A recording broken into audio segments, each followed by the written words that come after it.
Okay, welcome back, UAP Studies Podcast. My name is Louis Borges. Joining me as always, Jason Gilmet. How are you, brother? I'm doing very good, sir. I'm very excited about our guest today. Yeah, I am too. Our guest is, he predates us by a lot. He's been doing this type of thing way before we've been around doing our thing. The host of Fade to Black, Jimmy Church, is our guest today. With humble reverence, sir, welcome to our show.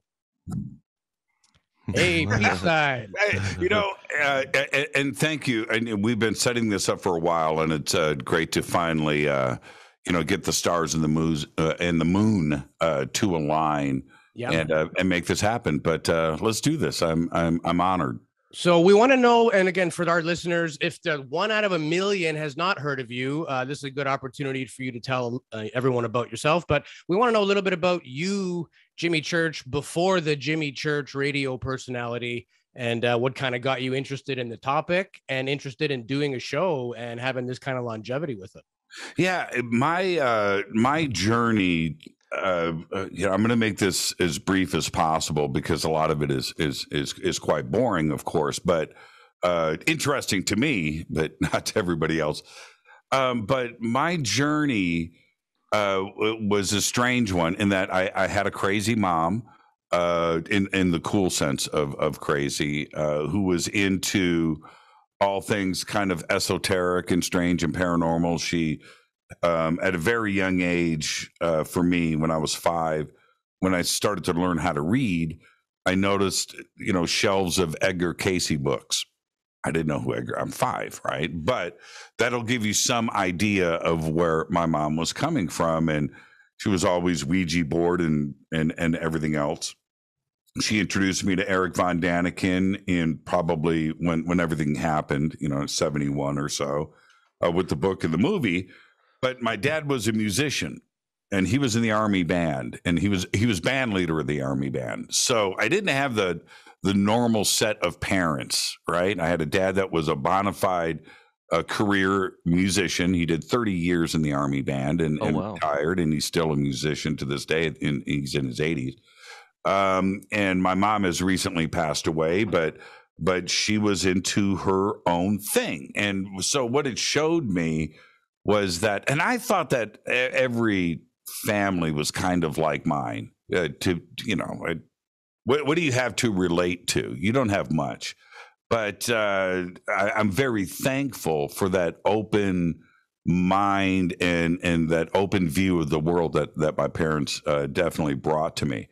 I was introduced to UFOs very early on, but that's and then so you have this thing, right? I have my mom who's out of her mind. I have my dad who is a musician, and that was the path that I chose. So I wanted to be a musician. I wanted to get into the arts.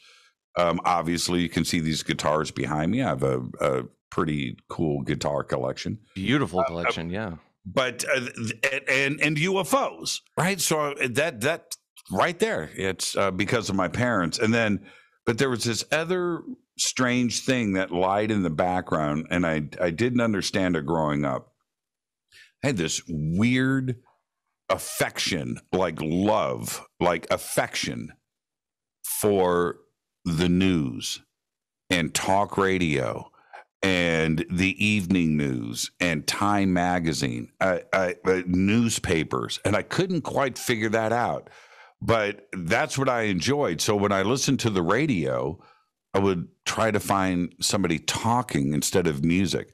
Or television, I'd rather watch a documentary or watch the news. And I didn't understand why, but wow, it's 11:11. I looked at the clock and it's 11:11. How nice. Yeah, I love that. So anyway, I had this thing and it just stayed in the background.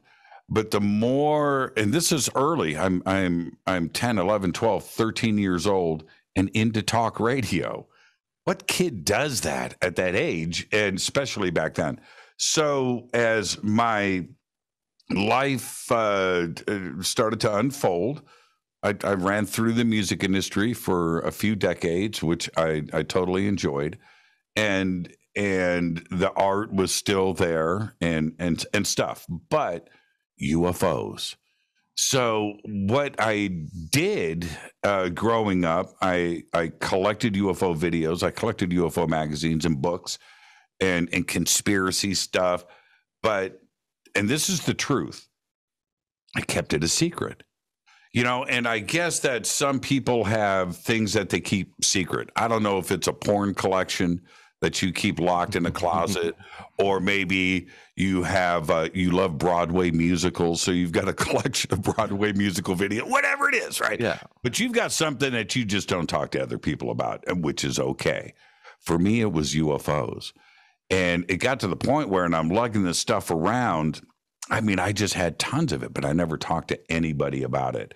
And when Art Bell surfaced, and the weird part about this journey was this was happening across the street from my condo, coast to coast. It's across the street from my house, and in Sherman Oaks, California. And there was something that was planted in the back of my head, going back to this talk radio thing.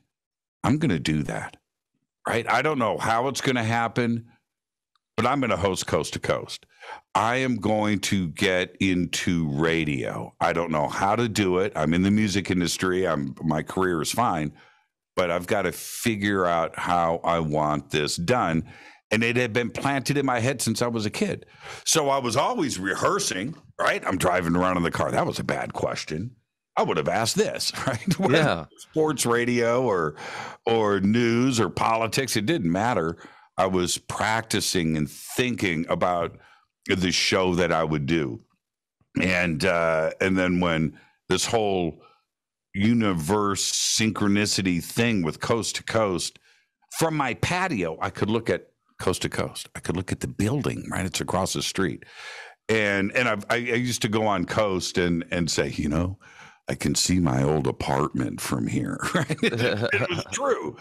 And so that was it. And then I just had to kind of figure out a way to get this done, and which I did. I pulled that off back in 2007, 2008. I went back to school and broadcast and journalism and learned all the the tools that I would need for this career path, and then the rest, they say, is history. And you got a great voice, like a great radio voice, great announcer voice. I know that you've narrated as well.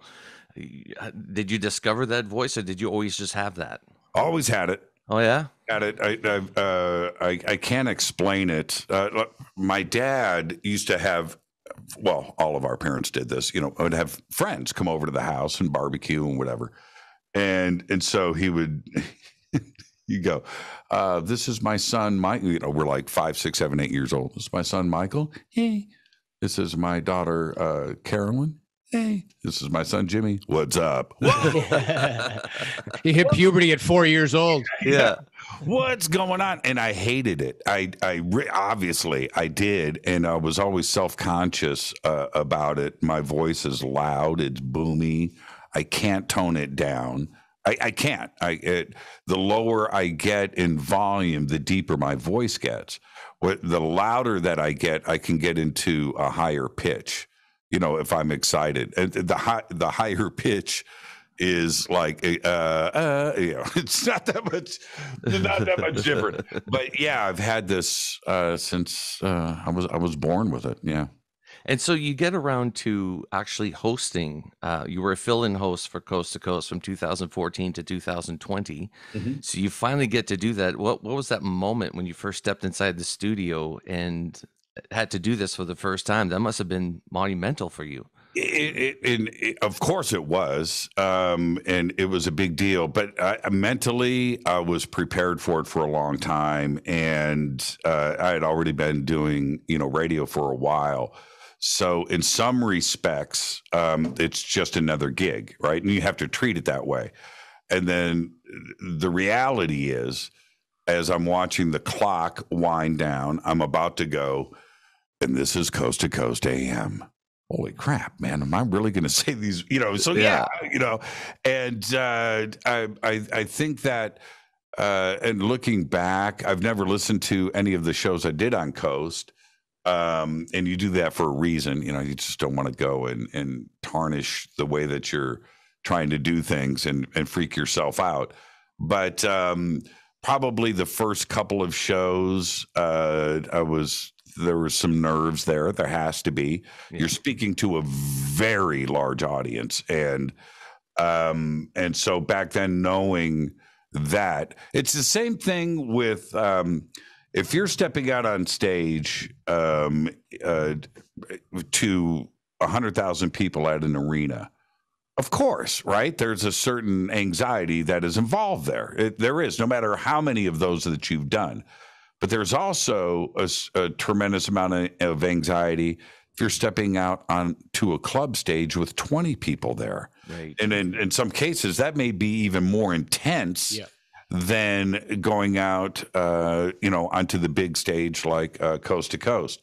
So, yeah, and I hope everybody can appreciate the difference with Coast to Coast or any FCC type of regulated live radio broadcast. You are limited on your words, right? As subjects, and things, and you have advertisers that are there, and you are representing a company like iHeartRadio, right? Premier networks, where you are constantly censoring yourself. It's constant. You can't there's not one mistake. You're not allowed to do that.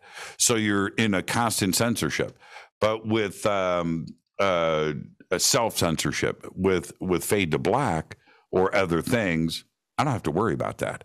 And not only that, but on Fade to Black, it's my show. I own it. And therefore, I can bring on the guests that I want to bring on. I can ask the questions that I want to ask. I can do whatever I want to do. And there is no self-censorship.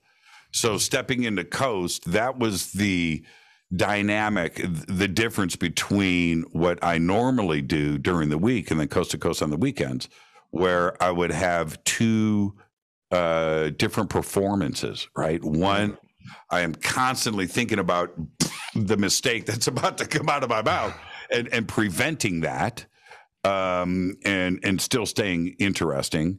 And then over on Fade to Black, it's just freedom of thought, right? It just comes out in a different way.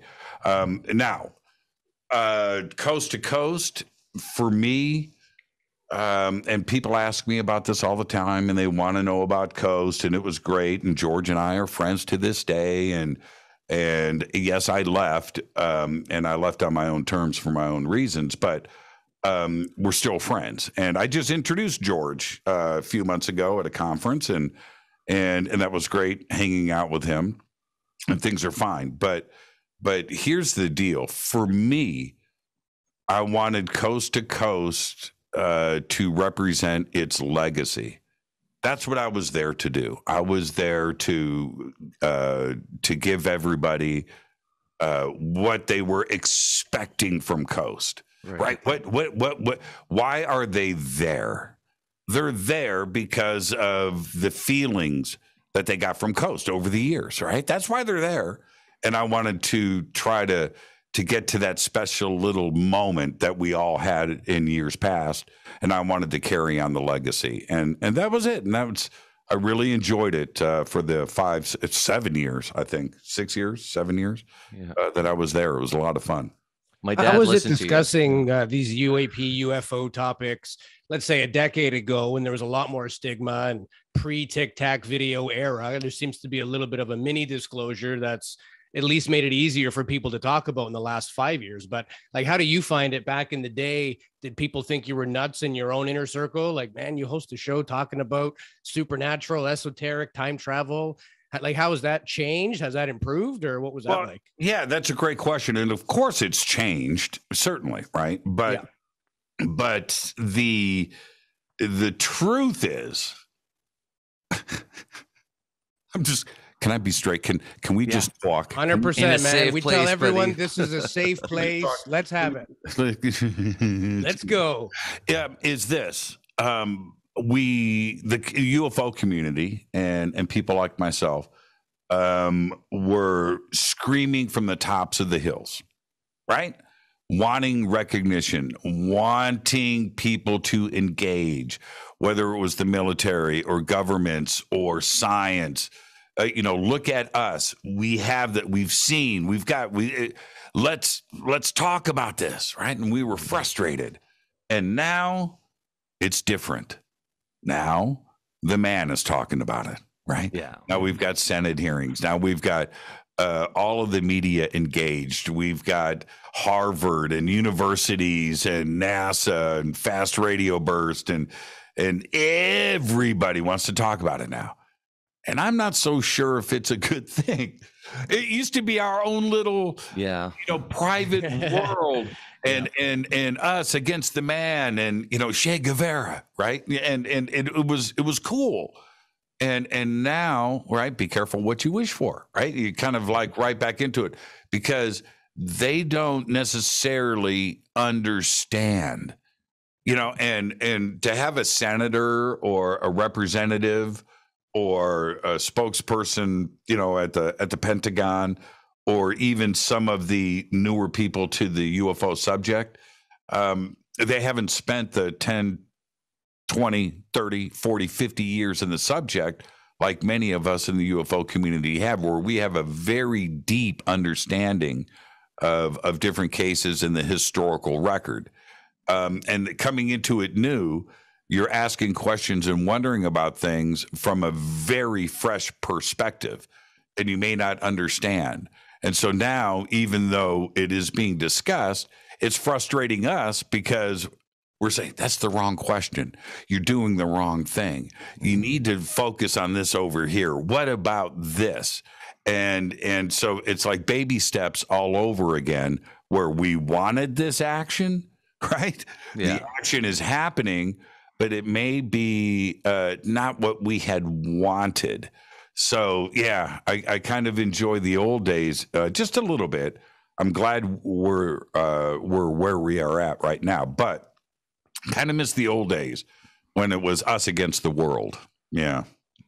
Do you have an example of that? Like, what we should be focusing on versus what a lot of us are? Like, I mean, there's a lot of different theories too. Like it's disinformation. It's like a data dump. There's so much info out there now, trying to find anything legitimate is difficult. So what are your thoughts on that? Well, yeah. And we're always going to be up against that. But one thing is for sure. I know, I'm going to say this. This is a fact that all of the agencies, pick one, all of the branches of the military, pick one, most of the state actors around the world, it doesn't matter what country you want to point at, whether it's South America or Europe or Asia, Africa, everybody's been collecting this data. So they are sitting on all kinds of stuff. Now, are they in direct contact? Maybe, right? Now, I'm talking about all of them. Are some of them in direct contact? Yeah, absolutely. They would have to be. And then when we just look at our government itself and those agencies, they've been collecting data since radar was invented in World War II. They've been collecting data. Since film was invented, they've been collecting data. So they've been sitting on this for a long time. Releasing that to the public, look, we all know, and it's like, kicking a dead horse here, but those 3 videos that were released by the Pentagon, however they were released to the public, are crap. They don't show anything. Yep. Yeah. And if there wasn't a UFO tag put on those videos, would you say UFO? Right? Would you? No, if you're led down the road of UFO because there is a suggestion of UFO, then you're going to look at it. You're going to say, okay, yeah, that's strange. Otherwise, they don't show anything. So, yeah, that data is there. And will they release it? How much do they know everything? And when you have, when you ask me, is there an example of this? The example is right in front of us. When at the UFO hearing and the UAP task force report, when you legitimately say, we know for a fact it's not us and it's not Russia, it's not China, it's not an adversary. We know this as fact. That's what it says in the report. So we know that we can take this off of the table. Well, wait a minute. If it's not us, I'm talking about planet Earth, right? Yeah. If it's not us, then what's going on? So they create the other bin, right? So conveniently they can lump everything in there. Well, it's a really, really easy question to answer. It's either from this planet or it is not. Yeah. There is no gray area there. Yeah. And that's it. So that's the evidence. You know, they want to say that they can't answer. They need to go and investigate this further. But obviously, if you're saying it's not Russia, it's not China, it's not us, that it is an other bin, well, I think that question is answered. You know, it's how much further we take this. And I think in 2022, there's other hearings that are about to happen. We just heard about NASA, and they're putting their team together, which was interesting. We can circle back to that if you want. But I think that 2022 is shaping up to be a pretty incredible year. Do we cross the line, right? Yeah. I think the senators, the representatives in the hearing, the majority of them didn't want to talk about drones.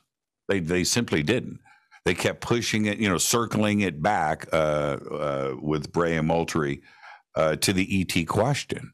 Yeah. And I think it was Representative Welch. There were some great moments in that hearing. People want to talk about Gallagher and Tim Burchett, and that was great. But I think it was Representative Welch, for me, that was so strong, because he literally went there.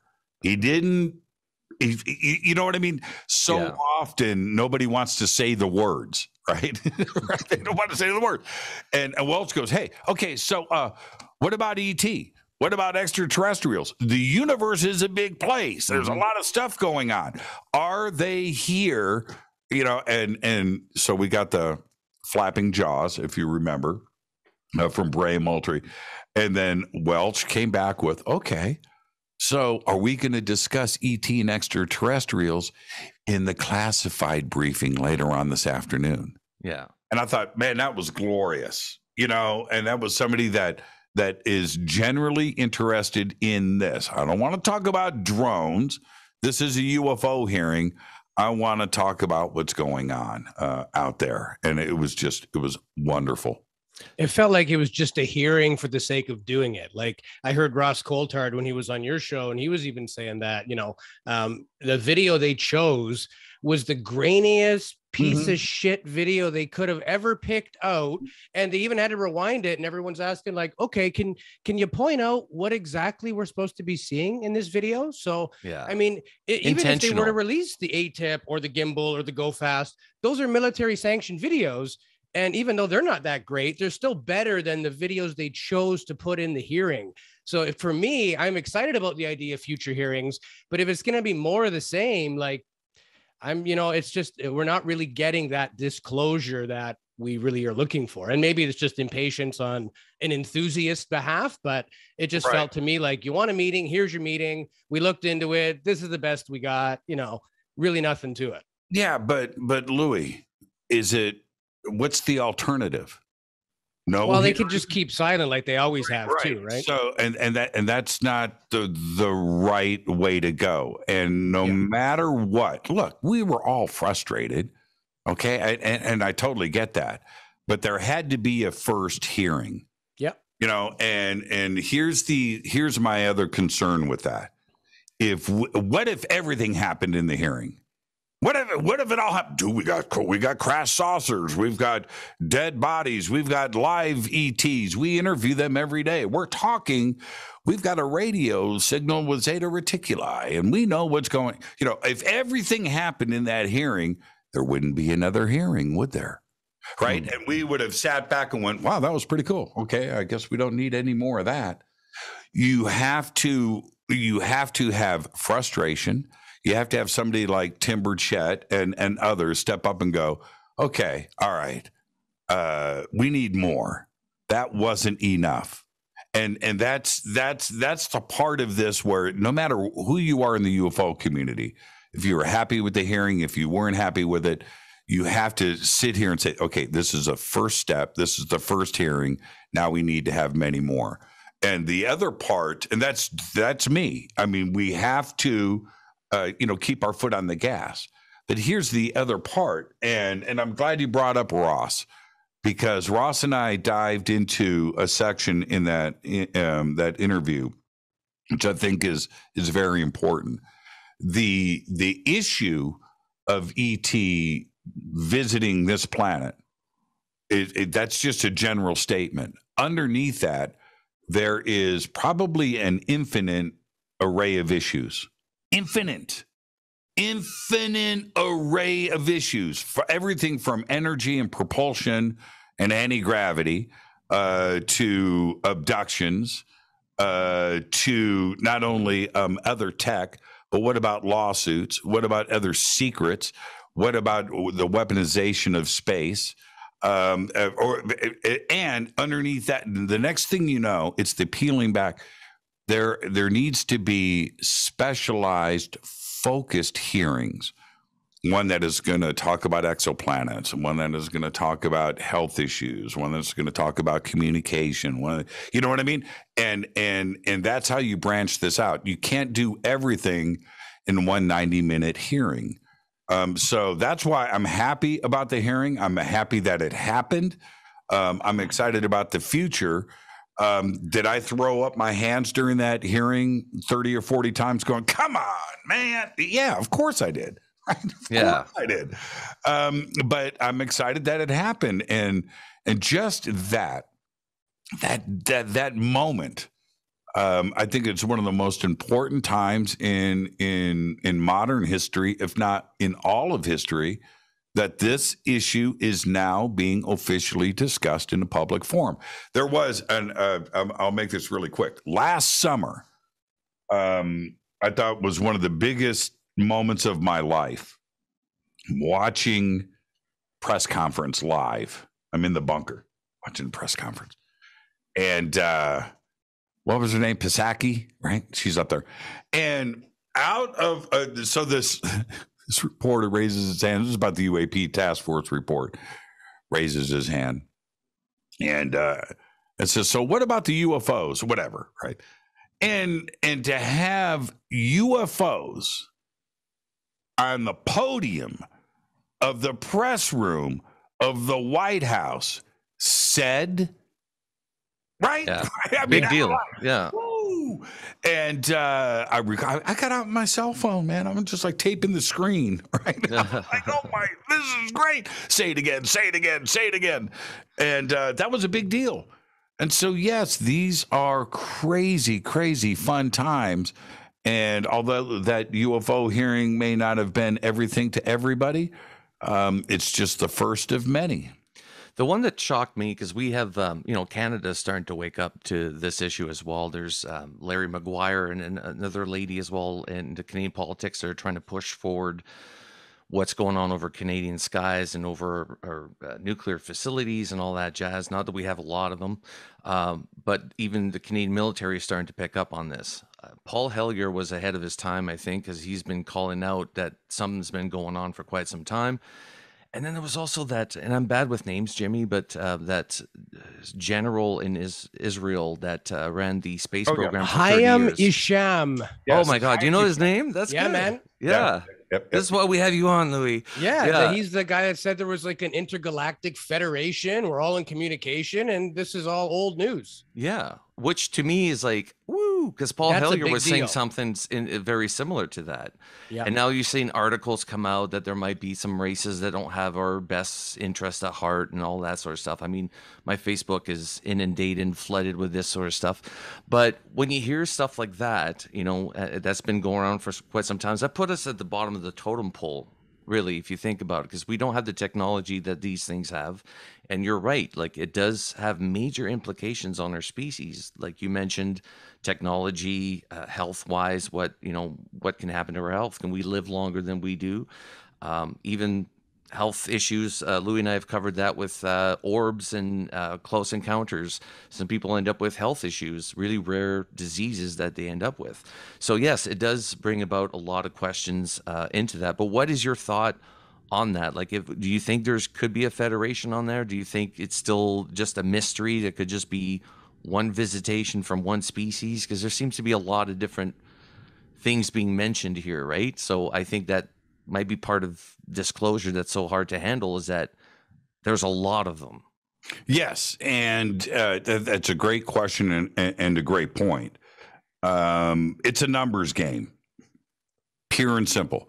So if we let's just take out my friends that are Palladian or whatever, right? Right. Take all of that off of the table for a second. Let's just talk about numbers. We now know, and this is science talking. This isn't crazy ass Jimmy Church. This is science, that in our own Milky Way, that we have in excess of 40 billion Earth-like planets with water in the Goldilocks zone. 40 billion. Wow. Probably 100 or more. Every star, when you walk out in your backyard and you look up at the sky, every star that you see has at least one planet. Every one. So it's a numbers game. Yeah, it's a numbers game. So if that is where we have 1 trillion stars just in our Milky Way, 1 trillion stars, that's at least 1 trillion planets. Does everybody understand how big of a number a trillion is? That's 1,000 billions. Yes. Okay, so it's a numbers game. It's an astronomical number that we cannot wrap our head around. Right. Now, if you take and let's remember that 25 years ago, you know how many planets were out there besides ours? Yeah. Zero. We were still wondering. We were still hoping to find our first one. That's 25 years ago. Today, 40 billion just in our Milky Way that are Earth-like, not gas giants. Right. Earth-like rocky planets with water on them in the Goldilocks zone. In other words, other Earths. Okay, now, out of that, you cannot stop life on Earth. We've tried. We've tried to kill ourselves a lot. Mm-hmm. And we've tried to wipe everything out here a lot. We've had 5, maybe 6 extinction events here on this planet. And what happened immediately after that? Life flourished, new species. We can't stop life here. If there are 40 billion Earth-like planets like that out there, it's the same situation going on there. You cannot stop life. So now let's just take this one step further and let's get to today. Out of that, how many have life? How many has intelligent life? How many have advanced beyond us? Right? Okay. The universe is a big place. It's 95 billion light years across in the observable, what we know about. 95 billion light years across. We have only, us, Earthlings, we've only gone like 4 hours away from our planet. 4 hours, 4 hours of light time. All right. And I'm talking about Voyager. As far as us, now 95 billion light years across, and we've only gone 4 hours away. And if humans, that's Voyager, but humans, how far have we gone away from the planet? We've walked to the end of the driveway to check the mail. That's how far we've left our planet. But if you are a little more advanced than us, let's talk about those 40 billion planets again. How many civilizations out there? If you take a fraction of 40 billion, you have to remember each billion is 1,000 million. Okay, we're talking about huge numbers, right? So, and we throw around a billion so often like it's just a billion. That's 1,000 million. Okay, so we got to keep this in perspective. So let's say we take 0.1% of 40 billion. 0.1%. It's kind of small number, right? We're talking about 1 million civilizations advanced beyond us in our Milky Way. And that I'm telling you, I'm being very conservative. Now, what do we do here? We're out looking every day for more exoplanets. We're sending out probes. We're trying to figure this out. We want to know. We're looking for fast radio bursts. We're searching for life. We've just launched the James Webb Space Telescope. What is it doing? It's now we can look at the atmospheres of exoplanets 1 million light years away from Earth. That's crazy technology, right? Yeah. Well, if we have 1 million civilizations in our Milky Way, more advanced than us, then they know about Earth. You know,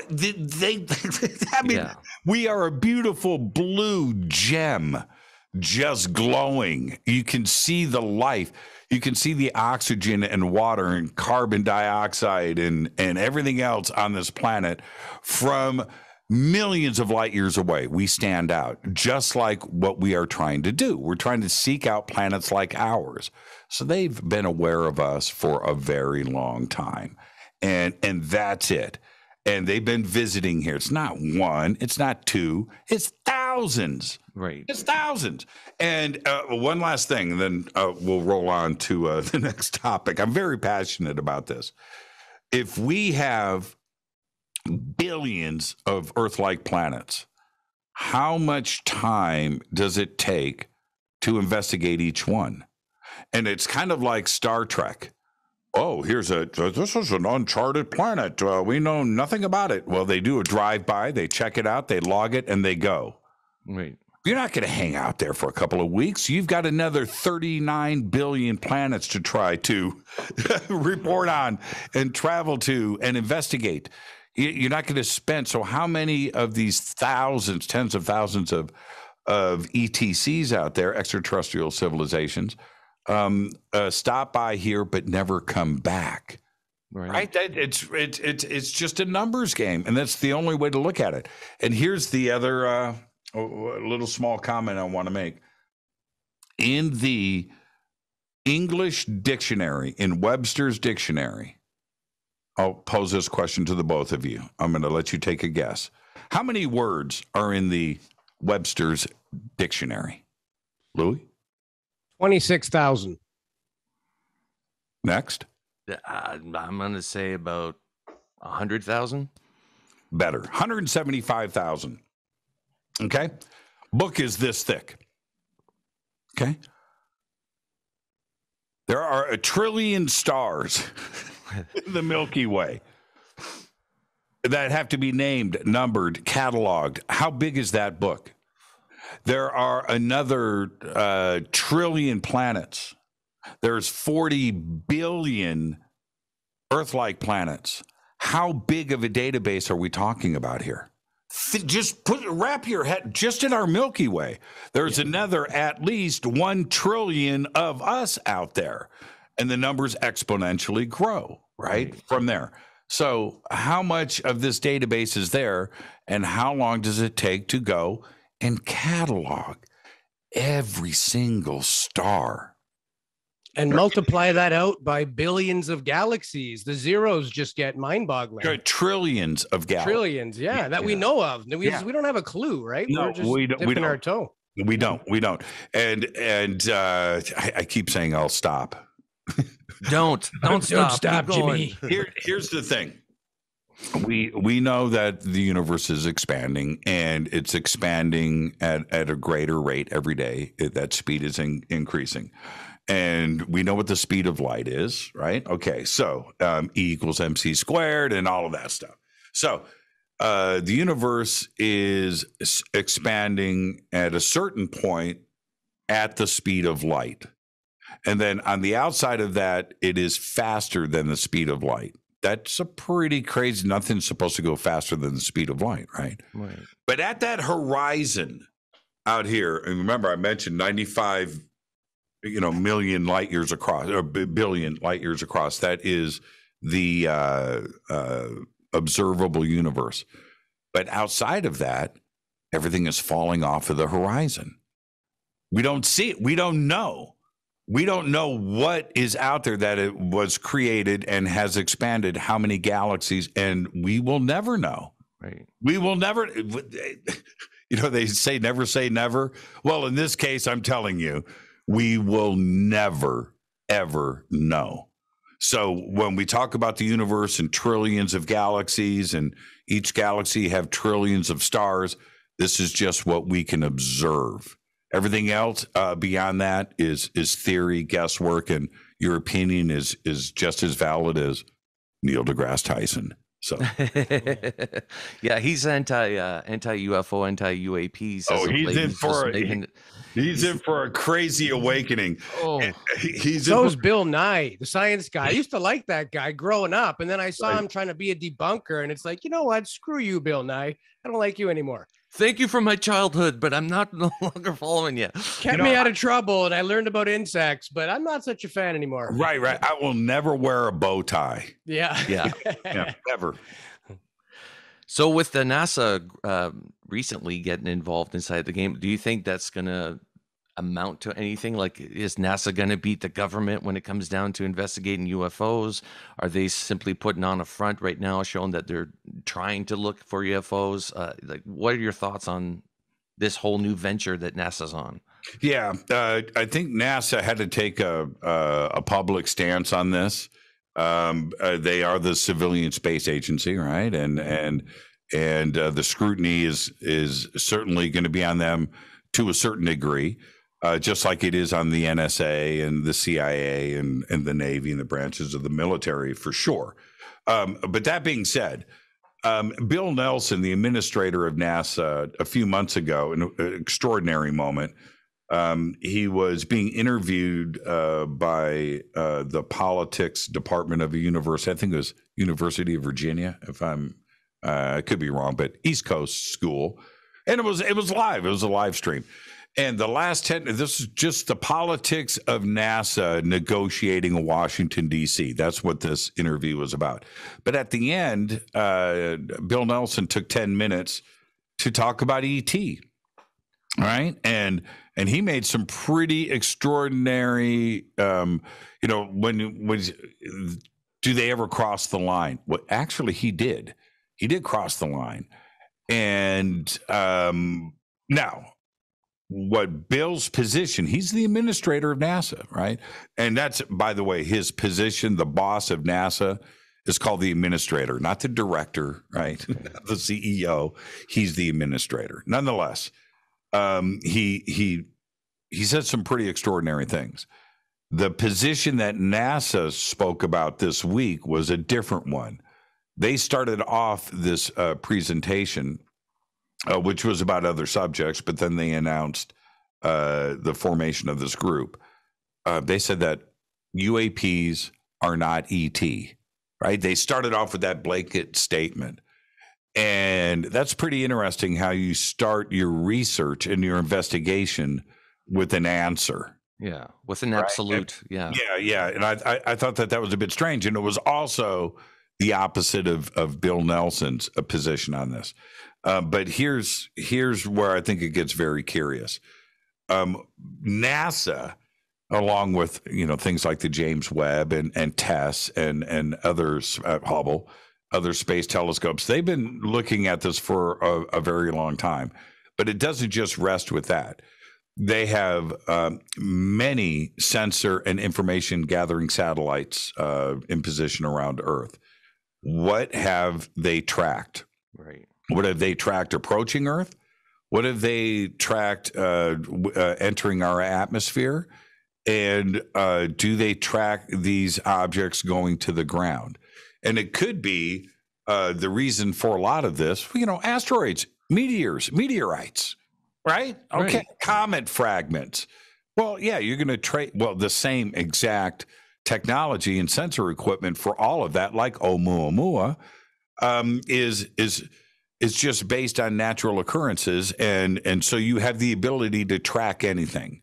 So what is it that they know for them to take that position immediately that it's not ET and there's nothing going on out there, we're going to look at other occurrences for this and natural phenomena, is the wrong position to take. And I just found that very, very interesting, because it was the opposite of what Bill Nelson stated a few months ago. Yeah, I spoke with Dr. Kevin Knuth, and I asked him, like, what was this idea at NASA about UFOs? And he says it's probably the furthest place you can possibly get from the subject of UAPs or UFOs is at NASA. Like, nobody really thinks about it, talks about it. So this change recently in the news about NASA is a great change. And you think of all agencies, it would be that agency that would have the most invested interest in finding out if anything's coming to visit us. So for them to have said, stay mom for so long, to have not said anything for so long, right, and now getting into the game, that's like you said, 2022 is shaping up to be a great year for UAP disclosure, or at least the start of it. Well, I like Kevin. He's a very smart guy, but I disagree with this statement. I think that everybody on this planet, except for Neil deGrasse Tyson, I think that everybody on this planet wonders about what's going on out there and if we are alone in the universe. It just in a general position. Yeah. And then underneath that, and this includes the staff over at NASA in any position. I don't care if you're a janitor, or if you're an astrophysicist, or if you're an engineer working on engines and motors. Everybody wonders about this. And it is discussed all the time, whether it's, somebody like Fermi, some astrophysicist over lunch going, okay, there's tons of life out there. Where is everybody? This is a conversation that happens all the time. So to say that nobody at NASA is interested in this and they don't discuss this, no, I think it's the exact opposite. Here's the deal, and this is a fact. And Kevin, I love you, but listen to my words right now. NASA's always struggled for funding. Always. They need more. And they need more today. The one thing that would guarantee funding for NASA till the end of time is ET.